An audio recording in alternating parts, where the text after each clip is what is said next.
Stéphane Amarcy, bonjour. Bonjour. Vous êtes le fondateur d'Inbox et vous êtes aussi l'auteur de Mon directeur marketing sera un algorithme.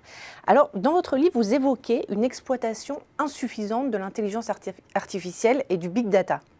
Oui, c'est très clair. Aujourd'hui, vous le voyez en tant que consommatrice, vous laissez des données partout. Votre smartphone, quand vous allez acheter des vêtements, il y a des données partout. La question de fond, c'est que faire de ces données? Toutes les entreprises sont à la recherche de données, mais si on reste dans un modèle purement humain, à savoir que c'est une personne qui, à un moment donné, va exploiter ces données, elle ne peut le faire que par sa propre capacité. Je ne suis pas en capacité de considérer la singularité de millions de clients en même temps. Ce que je sais faire, c'est regarder d'un point de vue global. Et grâce à l'intelligence artificielle, on peut faire voler en éclats cette limite, à condition de profondément changer. Alors, que faut-il faire? Pour changer? Oui. La première chose, c'est d'accepter de ne plus tout comprendre. C'est compliqué parce que dans toute notre scolarité, vous avez des enfants certainement, et on explique toujours à un enfant qu'il doit comprendre ce qu'il va faire. Aujourd'hui, on est dans une société qui est différente. La question n'est pas forcément de comprendre, la question est de savoir utiliser et de créer quelque chose par rapport à un savoir.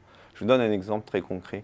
Quand vous utilisez votre smartphone, vous comprenez exactement ce qui se passe avec les ondes, la captation de l'information, la circulation de l'information? Non, par contre, vous savez parfaitement l'utiliser et vous créez quelque chose de cette utilisation. Donc ça, c'est le premier principe, c'est déjà d'accepter de plutôt tout comprendre. Le deuxième principe, ça va être d'accepter que des entités virtuelles, l'intelligence artificielle, puissent prendre des décisions meilleures que vous. Pas simple, hein, mais là aussi, à titre personnel, vous le faites déjà, vous l'avez accepté. Donc maintenant, l'enjeu, c'est de le faire professionnellement. Et alors justement, quand vous parliez de l'exploitation des données, vous parlez dans votre livre du passage d'un marketing déterministe à un marketing individualisé. C'est par rapport à quoi? L'empreinte numérique qu'on laisse en fait? Oui, vous laissez énormément de traces. La question, c'est la célérité à laquelle on peut utiliser ces traces. Typiquement, est-ce qu'aujourd'hui, quand vous recevez un email d'une entreprise, vous trouvez ça personnalisé, que ça vous convient? Pas toujours. Pas toujours, tout simplement parce que c'est pas vous c'est pas à votre rythme déjà. Le moment où j'envoie l'email a été décidé par l'entreprise d'un point de vue global, parce qu'encore une fois, c'est une personne qui a dit que j'envoyais un email à telle heure. Le contenu, il a été choisi selon les bestes du moment, selon ce que j'ai envie de mettre en place. Est-ce que ça vous correspond? Est-ce que c'est vos besoins? Non. Et pourquoi c'est fait comme ça? Tout simplement parce que l'histoire a voulu que ce soit encore des humains qui prenaient ces décisions-là. Donc on a cherché une moyenne.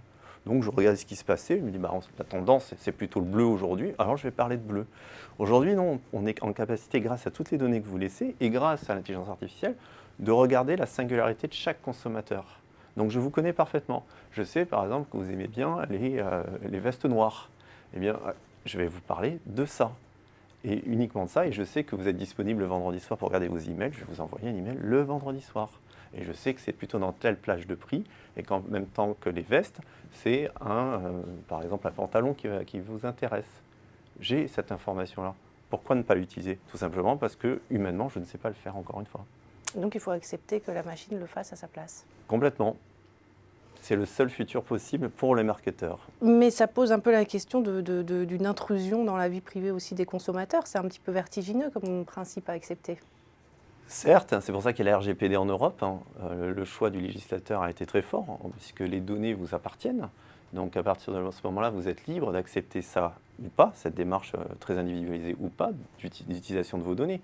Si vous ne l'acceptez pas, évidemment, l'entreprise vous proposera une expérience non personnalisée.